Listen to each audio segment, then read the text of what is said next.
Hello everyone, welcome back to my channel Econ Vision by your teaching buddy. I am back with another video on econometrics chapter number 1. Basically we discussed about the introduction part in which we discussed about what is an economic model, econometric model, why we have choose econometric as in separate disciplinary when we were already having economics, mathematics and statistics, why we are studying combinedly. All these things has been discussed in the previous videos. So today I'm basically starting with Gujarati book chapter number 1, that is the nature of regression analysis. In this you are going to understand that what is actually a regression analysis is, how the term regression has origin, what are the different types of data is available, what are the different names that can be given to your like independent and dependent variable throughout the book, and what are their meanings, and some related or similar words with the regression that, and how they're different to this regression. Okay, so let's start it. How the term regression has originated. It was introduced by an economist in its paper, the Galton's universal law, which is written somewhere here, confirms about the Carl Pearson's, who has collected more than the 1,000 records of a family, in which he is trying to find out that whether the father's height is having any relation with the average height of their sons or their daughter. So they try to regress that thing, they collected the data somewhere and they try to analyze it whether it is having any relationship or not. Okay, so the modern interpretation of a regression is, regression analysis is concerned with the study of an in which one is a dependent variable and one is an independent variable. Independent variable can be more than one, but the dependent will only be the one part. Like in the previous videos where I was discussing about the uh, like consumption expenditure, there there were many independent variables, like there were income, taste and preferences, upcoming trends, interdependency, but there was only one factor that was dependent, which is known as in consumption expenditure. In the same way, more than one explanatory variables can be there. Now what does this explanatory variable means is, explanatory variables are those independent variables which are going to explain the particular dependent variable, that how it is going to be different or how it is going to react, right? According to the Galton's universal law of regression, what he did was he collected the height of fathers in inches and collected the height of their sons in inches, right? And he plotted a scatter diagram. I hope you all are clear about the scatter diagram. Scatter diagram is a diagram in which you plot your coordinates on a graph and it is scattered all over the graph, and you try to find out a pattern over it through which you can make out the conclusion into it, right? So as you can see, this particular cross mark is the mean value. Mean value basically means the on an average value for that particular line. Suppose the father's height is 60 inches, and the data which he has collected, it is showing these cross. It means that the suppose father number 1 has an height of 6 inches, the son has an height of somewhere around suppose 57 inches, right? And father number 2, who has an height of 60, and his corresponding son has an height of 60 inches. Someone's father number 3 for the same with the height 60 inches, the son has in 61 inches. In the same way, the lot of data are collected and plotted in a scatter diagram. Then their mean value is to be calculated, and I hope it's clear to everyone how do we calculate the mean value. It is basically the sum of observations divided by the number of observations. Out of this we find out the mean values, and here it is, the cross with the circle shows you the mean value of each case. It shows the value for each case, like the height of a father is like 65 inches, then what is an average height of a student, their son, like 70 inches, and their respective like heights of their son and 75 inches, then height of their sons respectively. They have taken out the average and they have tried to draw a trend, and the trend says that as the father's height increases, the son's height also increases. This was a conclusion which was made out of a scatter diagram, right? Now we can use it as a regression one also. I'll tell you how it can be done. Now Whenever you are trying to find out the pattern on an average basis through a scatter diagram, the particular line is also known as like regression line. It's a regression line because it's on an average true for the particular persons, those who are having a height of 60 and their son is having an average height. It's somewhere like near about between 60 to 65. I hope it's clear what I'm trying to say. Yeah, it's good that you have got it. Then this is known as a regression line. The second thing is you can plot anything you want to plot. You can plot the ages and ages versus heights, right? As we all are aware about, as soon as our age increases, the height also increases, right? So we can find out the trend between the height and ages. You can there are many variables for which you find out the trend. We found out a trend for the prices and the quantity demanded, right? How the quantity demanded decreases when the price increases in the demand case. In the supply case, we say that when the prices increases, the quantity demanded or the quantity supplied also increases, right? There are many other factors in micro and macroeconomics through which we make out trend and find out the regression line, right? What is a regression line formula for the demand? We write it something like this, right? Where this is an intercept value. When the prices are zero, we still demand for something, but the negative sign shows this. When the price increases, the demand for the particular good decreases, right?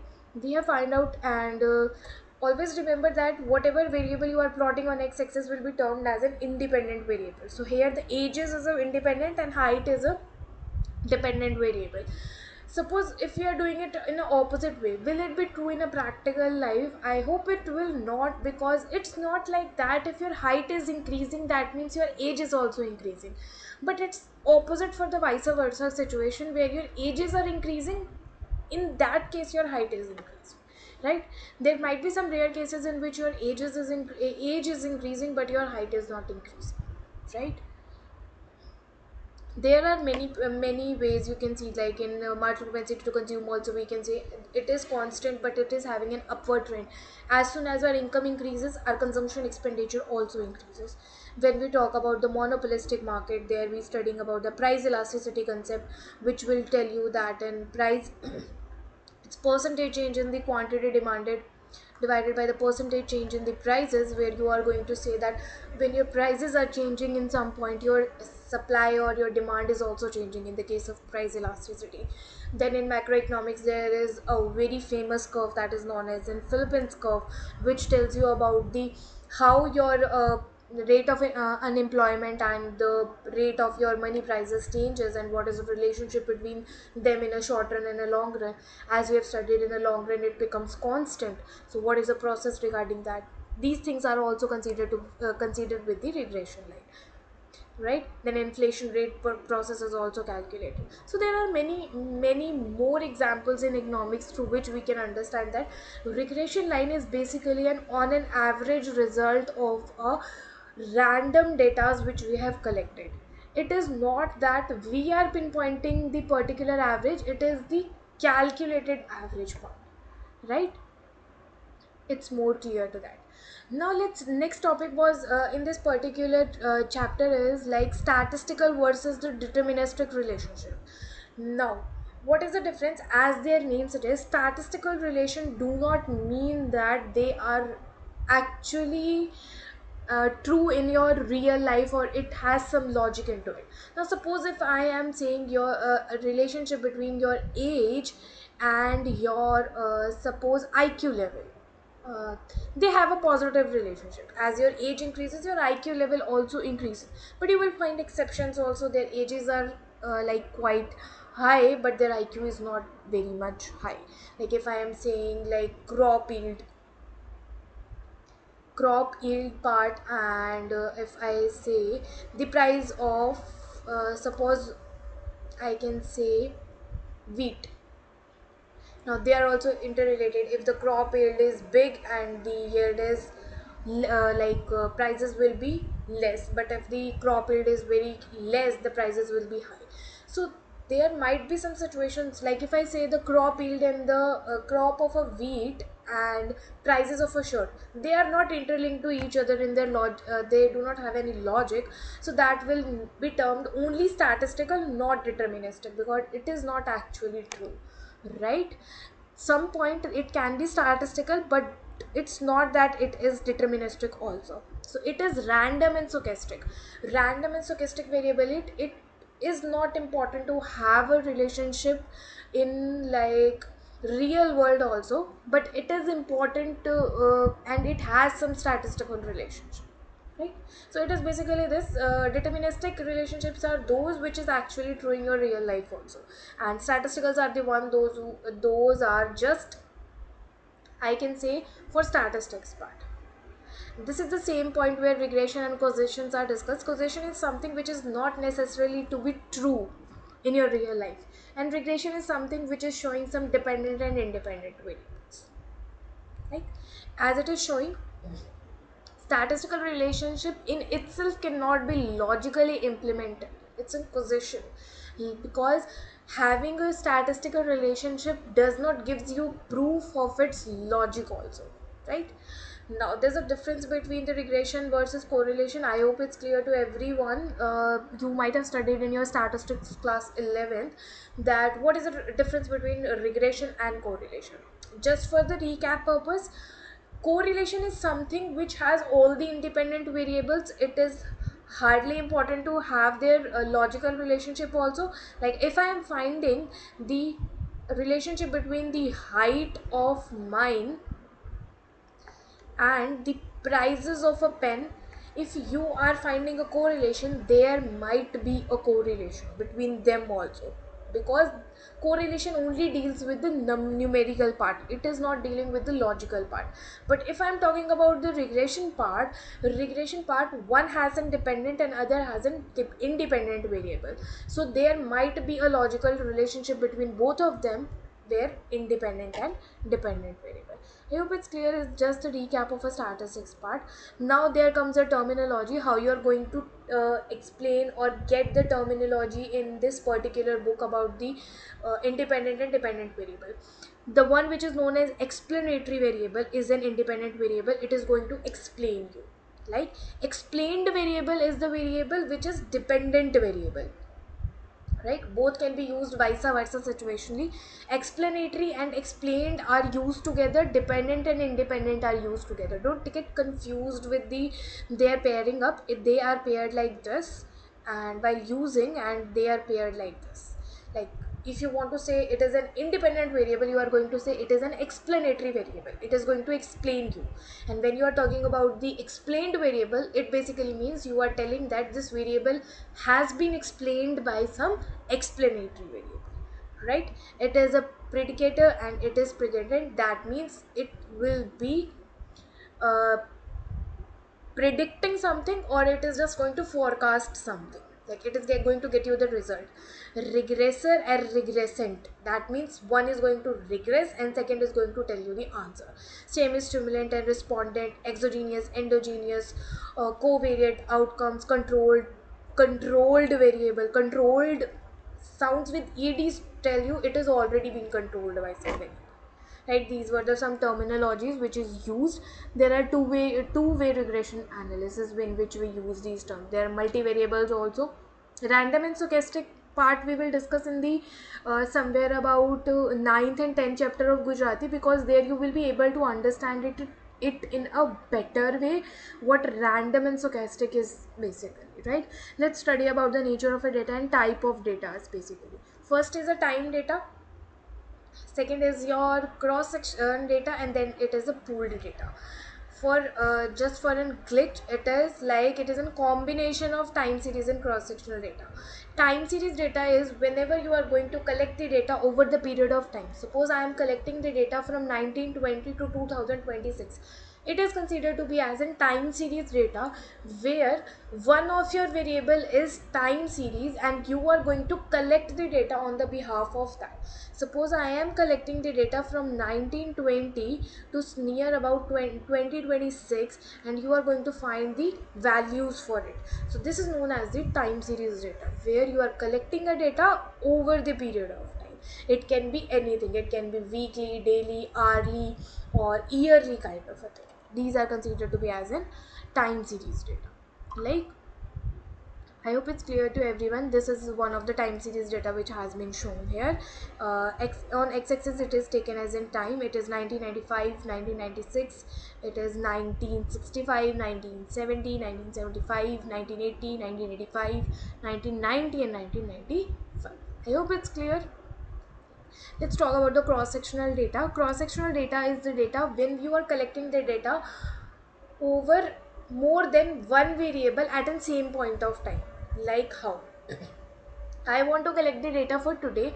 Like, I want to collect it for the weather also. I wanted to collect the price of a gold. I want to collect for the price of a silver. I want to collect it for the prices of many another eatable goods, prices of the crops. These are the things where I am going to collect for one particular thing. I am collecting more than one data over different part at a single point of time. Like, there is in one state called AL. The data has been collected on Y1, Y2, X1, X2. So for one state you are collecting the data on four variables. So this is considered to be as in cross-sectional data. The issue with the cross-sectional data is it is quite heterogeneous. The reason being is, suppose Y1 is something which is related to price, y2 is something which is related to yield part, y3 is something, x1 is something which is related to IQ part, and this is something which you are going to measure in liters format. You have collected the data over four different parts. One is about the price of something, then it is a yield of a crop, then you are collecting the IQ of a student, and then you are collecting the some liquid format data for one particular state. Now this is completely heterogeneous. You will not be able to compare all the four datas because they are based on different parameters, and their measurement values is also different. For comparing something, you need to have some or the other similarity between it.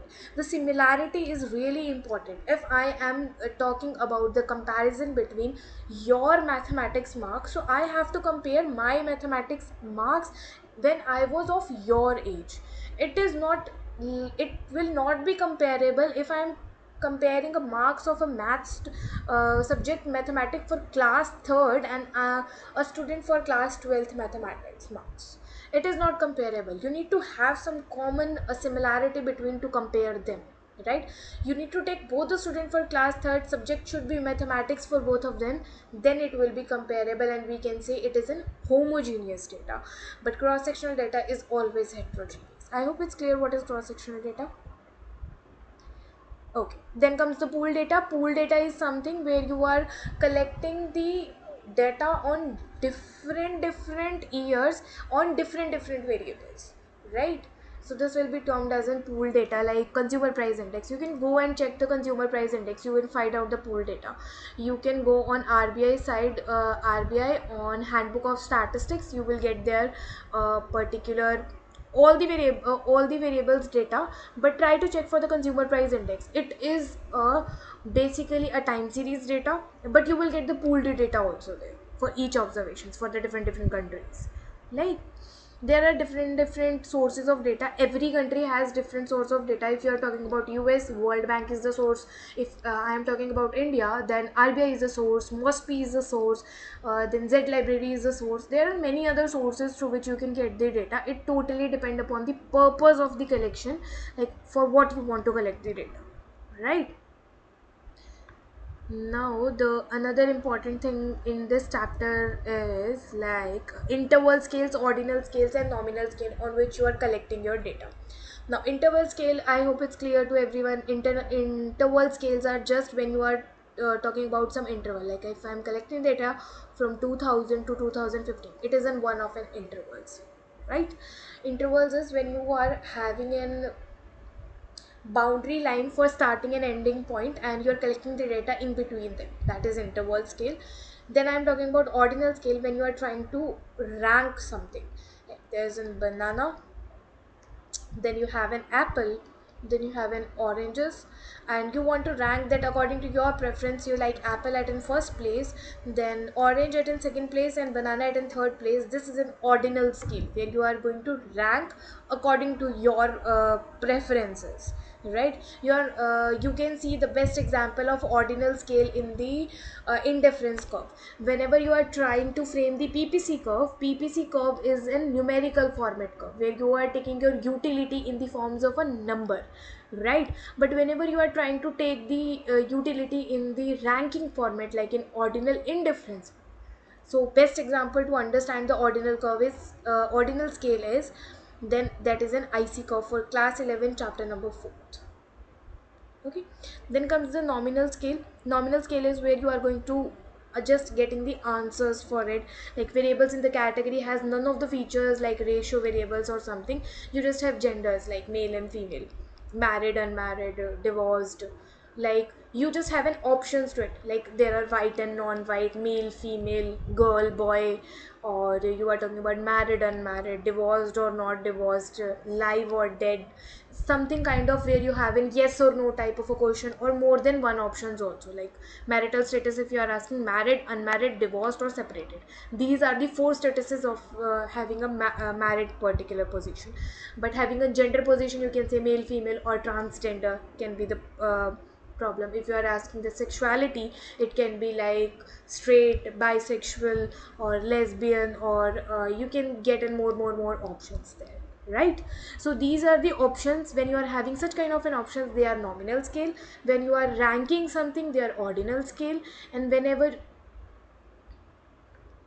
whenever you are talking about the interval scale is something which is having a starting and ending point to be discussed, right? I hope it's clear. This was chapter number 1 for Gujarati. So be prepared for chapter number 2 also. I'll be starting as I have started this series, so I'm going to complete it also for the complete Gujarati. Thank you so much for watching the video. If you like it, do like the channel, subscribe it, and if you have any problem, comment it down. Thank you so much.